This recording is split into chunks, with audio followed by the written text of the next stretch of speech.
जय श्री कृष्णा। राधे राधे। ओम नमः शिवाय। प्रिय भक्तजनों, आप सभी का मायरा वॉइस चैनल में हार्दिक स्वागत है। आप सभी का दिन शुभ और मंगलमय हो और विष्णु भगवान आप सब पर अपनी कृपा सदैव बनाकर रखें। आज की इस वीडियो में हम सुनेंगे पौष माह का अध्याय 25, जिसमें आपको श्रीमद् भागवत महापुराण का स्कंद 10 अध्याय का 55 सुनाऊंगी। तो प्रेम से बोलिए विष्णु भगवान की जय हो, श्री हरि की जय हो।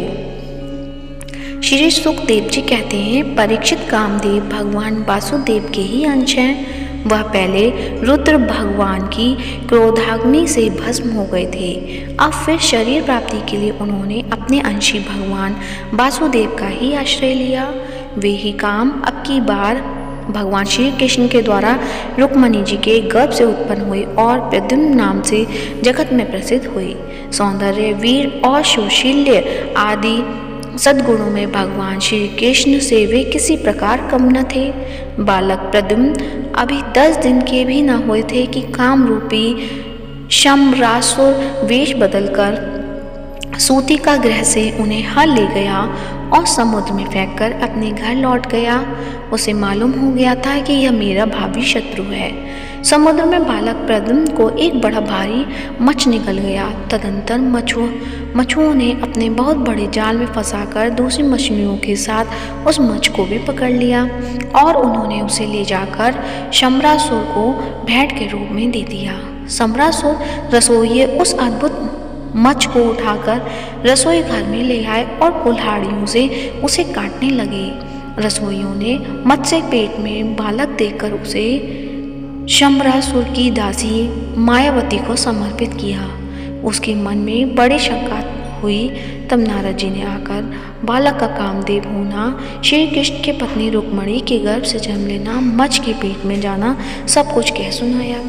परीक्षित व मायावी कामदेव की यशस्विनी पत्नी रति ही थी। जिस दिन शंकर जी के क्रोध से कामदेव का शरीर भस्म हो गया था, उसी दिन से वह उसकी देह के पुनः उत्पन्न होने की प्रतीक्षा कर रही थी। उसी रति को शम्रासुर अपने यहाँ दाल भात बनाने के काम से नियुक्त कर रखा था। जब उसे मालूम हुआ कि इस शिशु के रूप में मेरे पति कामदेव हैं, तब वह उसके प्रति बहुत प्रेम करने लगी। श्री कृष्ण कुमार भगवान प्रद्युम्न बहुत थोड़े दिनों में जवान हो गए। उनका रूप लावण्य इतना अद्भुत था कि जो स्त्रियां उनकी ओर देखती, उनके मन में श्रृंगार रस का उद्दीपन हो जाता। कमल तल के समान कोमल एवं विशाल नेत्र, घुटनों तक लंबी लंबी बाहें और मनुष्य लोक में सबसे सुंदर शरीर। रति सलज हास्य के साथ भौं मटकाकर उसकी ओर देखती और प्रेम से भरकर स्त्री पुरुष संबंधी भाव व्यक्त करती हुई उनकी सेवा शुश्रूषा में लगी रहती। श्री कृष्ण नंदन भगवान प्रद्युम्न ने अपने भावों में परिवर्तन देखकर कहा, देवी तुम तो मेरी माँ के समान हो। तुम्हारी बुद्धि उल्टी कैसे हो गई? मैं देखता हूँ कि तुम माता का भाव छोड़कर कामने के समान भाव दिखा रही हो। रति ने कहा, प्रभु आप स्वयं भगवान नारायण के पुत्र हैं। शम्रासुर आपको सूतिका गृह से चुरा लाया था। आप मेरे पति स्वयं कामदेव हैं और मैं आपकी सदा ही धर्म पत्नी रति हूँ। मेरे स्वामी, जब आप 10 दिन के भी न थे, तब इस शम्रासुर ने आपको हरकर समुद्र में डाल दिया था। वहाँ एक मछ आपको निगल गया और उसी के पेट से आप यहाँ मुझे प्राप्त हुए हैं। यह शम्रासुर सैकड़ों प्रकार की माया जानता है। इसको अपने वश में कर लेना या जीत लेना बहुत ही कठिन है। आप अपने इस शत्रु को मोहन आदि मायाओं के द्वारा नष्ट कर लीजिए। स्वामिन, अपने संतान आपके खो जाने से आपकी माता पत्रस्ने हंसी व्याकुल हो रही हैं। वे आतुर होकर अत्यंत दीनता से रात दिन चिंता करती रहती हैं। उनकी ठीक वैसे ही दशा हो रही है जैसे बच्चा खो जाने पर कुर्री पक्षी की अथवा बछड़ा खो जाने पर बेचारी गाय की होती है। मायावी रति ने इस प्रकार कहकर परम शक्तिशाली प्रद्युम्न को महामाया नाम की विद्या सिखाई। यह विद्या ऐसी है जो सब प्रकार की मायाओं का नाश कर देती है। अब प्रद्युम्न जी शम्रासुर के पास जाकर उस पर बड़े कटु आक्षेप करने लगे। वे चाहते थे कि यह किसी प्रकार का झगड़ा कर बैठे। इतना ही नहीं, उन्होंने युद्ध के लिए उसे स्पष्ट रूप से ललकारा। प्रद्युम्न जी के कटु वचनों से चोट से सम्रासुर तिलमिला उठा, मानो किसी ने विषैले सांप को पैर से ठोकर मार दी हो। उसकी आंखें क्रोध से लाल हो गईं। वह हाथ में गदा लेकर बाहर निकल आया। उसने अपनी गदा बड़े जोर से आकाश में घुमाई और इसके बाद प्रद्युम्न जी पर चला दी। गदा चलाते समय उसने इसका कर्कश से नाद किया, मानो बिजली कड़क रही हो। परीक्षित भगवान प्रद्युम्न ने देखा कि उसकी गदा बड़े वेग से मेरी ओर आ रही है। तब उन्होंने अपनी गदा के प्रहार से उसकी गदा गिरा दी और क्रोध में भरकर अपनी गदा उस पर चलाई। तब वह दैत्य मायासुर की बताई हुई आसुरी माया का आश्रय लेकर आकाश में चला गया और वहीं से प्रद्युम्न जी पर अस्त्र शस्त्र की वर्षा करने लगा।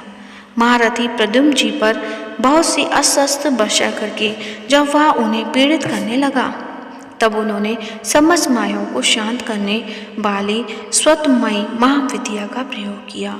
तदंतर शम्रासुर ने यक्ष, गंधर्व, पिशाच, नाग और राक्षसों की सैकड़ों माया का प्रयोग किया, परंतु श्री कृष्ण कुमार प्रद्युम्न जी ने अपनी महाविद्या से उन सब का नाश कर दिया। इसके बाद उन्होंने एक तीक्ष्ण तलवार उठाई और सम्रासुर का किरीट एवं कुंडल से सुशोभित सिर, जो लाल लाल दाढ़ी मूंछों से बड़ा भयंकर लग रहा था, काटकर धड़ से अलग कर दिया। देवता लोग पुष्पों की वर्षा करते हुए स्तुति करने लगे और इसके बाद मायावती रति, जो आकाश में चलना जानती थी, उसके पति प्रद्युम्न को आकाश मार्ग से द्वारकापुरी में ले गई। परीक्षित आकाश में अपनी गौरी पत्नी के साथ सामले प्रद्युम्न जी की ऐसी शोभा हो रही थी, मानो बिजली और मेघ का जोड़ा हो। इस प्रकार उन्होंने भगवान के उस उत्तम अंतःपुर में प्रवेश किया, जिसमें सैकड़ों श्रेष्ठ रमणियां निवास करती थीं। अतः पुर की नारियों ने देखा, फिर प्रद्युम्न जी का शरीर वर्षा का कालीन मेघ के समान श्याम वर्ण है, रेशमी पीतांबर धारण किए हुए हैं, घुटनों तक लंबी भुजाएं हैं, रत्नारे नेत्र हैं और सुंदर मुख पर मंद मंद मुस्कान की अनूठी ही छटा है। उनके मुखार विंद पर घुघराली और नीली अलके इस प्रकार शोभामायन हो रही है, मानो भौरे खिल रही हैं। वे सब उन्हें श्री कृष्ण समझकर सब कुछ आ गईं और घरों में इधर उधर लुप्त छुप गईं। फिर धीरे धीरे स्त्रियों को यह मालूम हो गया कि श्री कृष्ण नहीं है, क्योंकि उनकी अपेक्षा इनमें कुछ विलक्षणता अवश्य है। अब वे अत्यंत आनंद और विस्मय से भरकर इस श्रेष्ठ दंपति के पास आ गईं। इसी समय वहाँ रुक्मणी जी आ पहुँची। परीक्षित, उनके नेत्र कजरारे और वाणी अत्यंत मधुर थी। इस नवीन दंपति को देखते ही उनके अपने खोए हुए पति की पुत्र की याद आ गई। वात्सल्य स्नेह की अधिकारता से उनके स्तनों से दूध झरने लगा। रुक्मणी जी सोचने लगी, यह नर रत्न कौन है? यह कमल नयन किसका पुत्र है? किस बड़ भावनी से इसे अपने गर्भ में धारण किया होगा? इसे यह कौन सौभाग्यवती पत्नी रूप में प्राप्त हुई है? मेरा भी एक नन्हा सा शिशु हो गया था, न जाने कौन उसे सूतिका गृह से उठा ले गया।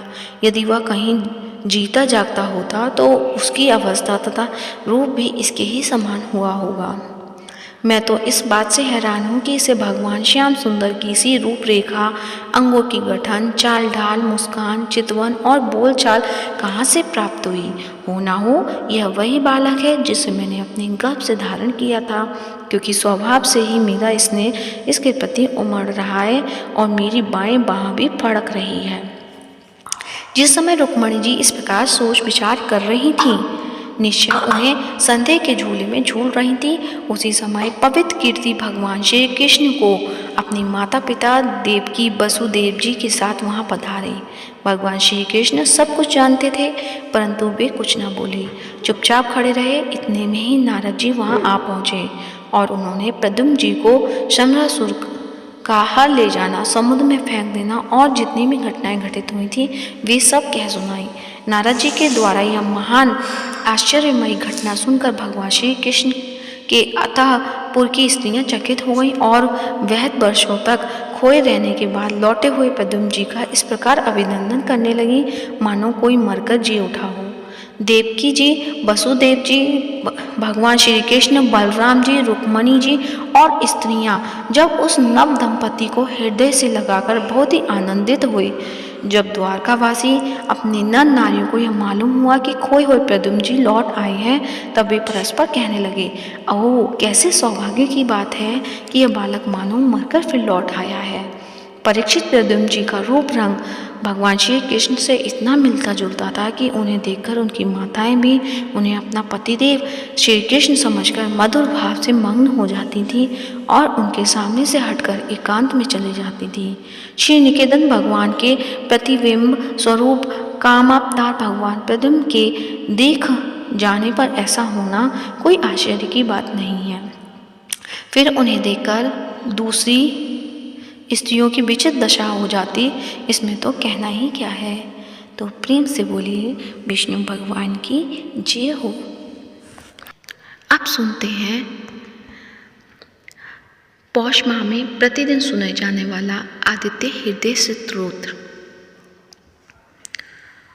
ओम अस्य आदित्य हृदय स्तोत्र इस्यागस्य ऋषिनु छंद आदित्य हृदय भूतो भगवान ब्रह्मा देवता नस्ता शेष बिंगतया ब्रह्म विद्या सिद्धो सर्वत्र जय सिद्धो चा विनियोग नमस्त विष्टे जगत देख चतुषे जगस्प्रतुषी स्थिति नाश हेतवे त्रैन याय त्रिगुणात्म धारिणे विचित्रे नारायण शंकरात्मने। उधर थककर चिंता करते हुए श्री राम जी रणभूमि में खड़े थे। उतने में रावण भी युद्ध के लिए उनके सामने आ गया। यह देखकर अगस्त्य मुनि भी श्री रामचंद्र जी के पास गए और इस प्रकार बोले, सभी के हृदय में रमण करने वाले हे महाबाहो राम, यह गोपनीय स्तोत्र सुनो। इस स्तोत्र के जब से तुम अवश्य ही शत्रुओं पर विजय पाओगे। यह आदित्य हृदय स्तोत्र परम पवित्र और सभी शत्रुओं का नाश करने वाला है। इसके जब से सदा ही विजय की प्राप्ति होती है। यह नित्य अक्षय तथा परम कल्याणकारी स्तोत्र है। यह सभी मंगलों में भी मंगल और सभी पापों को नाश करने वाला यह स्तोत्र चिंता और शोक को मिटाने वाला और आयु को बढ़ाने वाला है, जो अनंत किरणों से शोभायान नित्य उदय होने वाले देवों और असुरों दोनों के द्वारा नमस्कृत है। तुम विश्व में अपनी प्रभा फैलाने वाले संसार के स्वामी भगवान भास्कर का पूजन करो। सभी देवता इनके रूप हैं। ये देवता अपने तेज और किरणों से जगत को स्फूर्ति प्रदान करते हैं। यही अपनी किरणों से देवता और असुरगण आदि सभी लोगों का पालन करते हैं। यही ब्रह्मा, शिव, स्कंद प्रजापति, इंद्र, कुबेर, काल, समय, यम, चंद्रमा, वरुण आदि को प्रकट करने वाले हैं। ये पितरों, वसु, सातिर, अश्विनी कुमारों, मरुदगण, मनु, वायु, अग्नि, प्रजा, प्राण और ऋतुओं को जन्म देने वाले प्रभा के पुंज हैं। इनके नाम आदित्य, सविता, सूर्य, खग, पूषा, गविस्थान, सुवर्ण सदृश्य, भानु, हिरण्यता, दिवाकर और हरिदर्श, शस्त्राची, सप्तसती, मरीचिमान, तिम्रो, मंथन, शंभु, त्वष्टा, मातंग, अंशुमान, हिरण्यगर्भ, शिशिर, तपन, भास्कर, रवि, अग्निगर्भ, आदित्य पुत्र, शंख, शिशिर नाशन और व्योमनाथ, तम भेदी, ऋग, यजु और साम वेद के पारगामी, धन, वृष्टि, अपामित, विंध्य, विधि, प्लम्बंगम, आत्मी, मंडली, मृत्यु, पिंगल, सप्तापन, सभी को तप देने वाले, कवि, विष, महातेजस्वी, रक्त, सर्वबोधव, सबकी उत्पत्ति करने वाले हैं।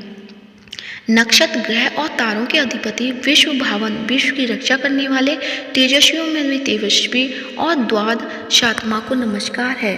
पूर्व गिरि उदयाचल तथा पश्चिम गिरि अस्ताचल के रूप में आपको नमस्कार है।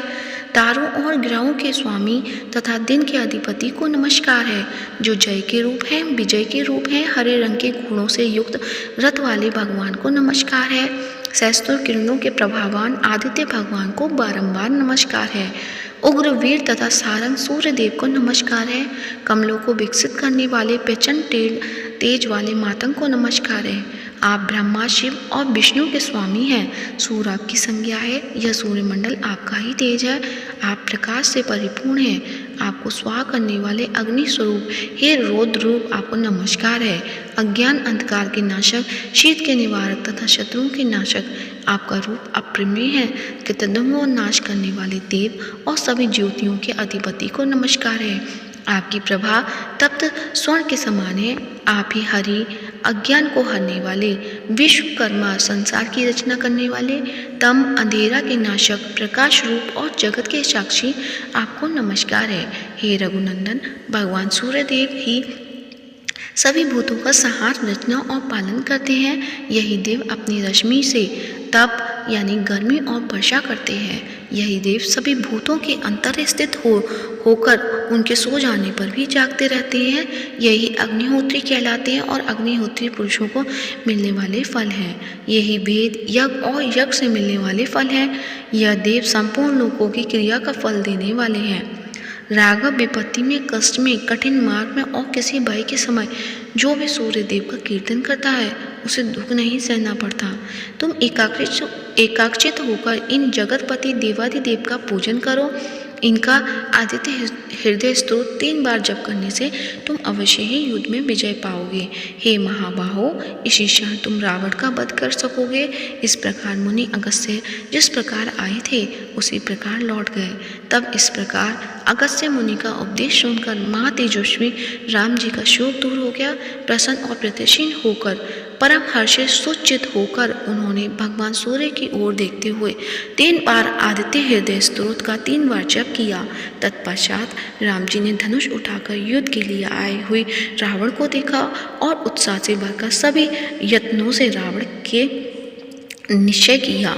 तब देवता के मध्य में खड़े हुए सूर्यदेव ने प्रसन्न होकर श्री राम जी की ओर देखकर निशाचर राक्षस के राजा का विनाश का समय निकट जानकर प्रसन्नता पूर्वक कहा कि अब जल्दी करो।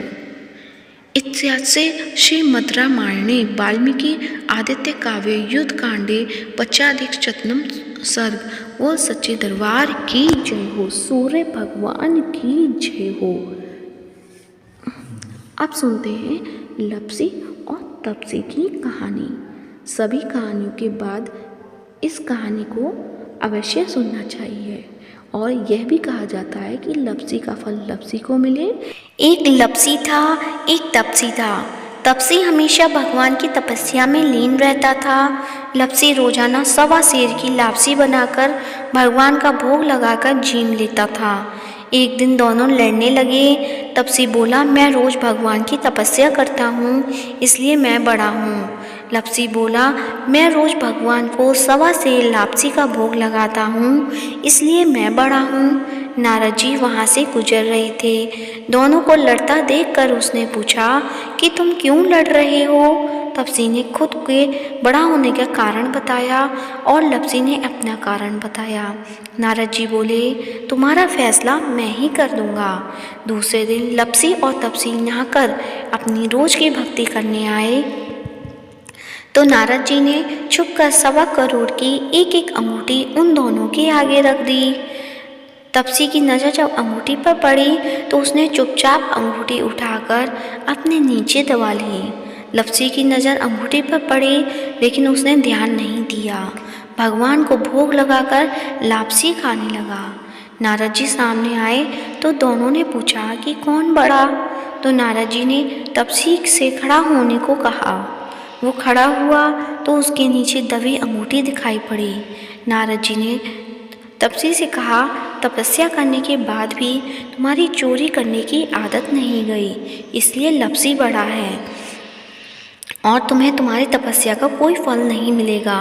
तपसी शर्मिंदा होकर मांगने लगा।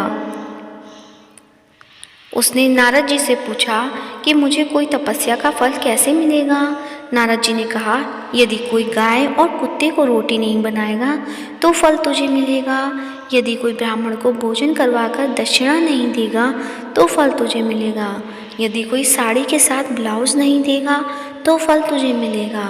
यदि कोई दिए से दिया जलाएगा तो फल तुझे मिलेगा। यदि कोई सारी कहानी सुने लेकिन तुम्हारी कहानी नहीं सुने तो फल तुझे मिलेगा। उसी दिन से हर व्रत कथा कहानी के साथ लप्सी और तपसी की कहानी भी सुनी और कही जाती है। तो प्रेम से बोलिए लप्सी और तपसी की जय हो। लप्सी और तपसी को अपनी अपनी तपस्या का फल मिले और हमें हमारी पूजा का फल मिले। तो प्रेम से बोलिए भगवान विष्णु की जय हो। अगर यदि आज की वीडियो अच्छी लगी है तो वीडियो को लाइक करें, साथ ही ज़्यादा से ज़्यादा शेयर करें और साथ ही मायरा वॉइस चैनल को सब्सक्राइब करें और कमेंट बॉक्स में सूर्य भगवान की जय हो या भगवान श्री हरि की जय हो अवश्य लिखें। धन्यवाद।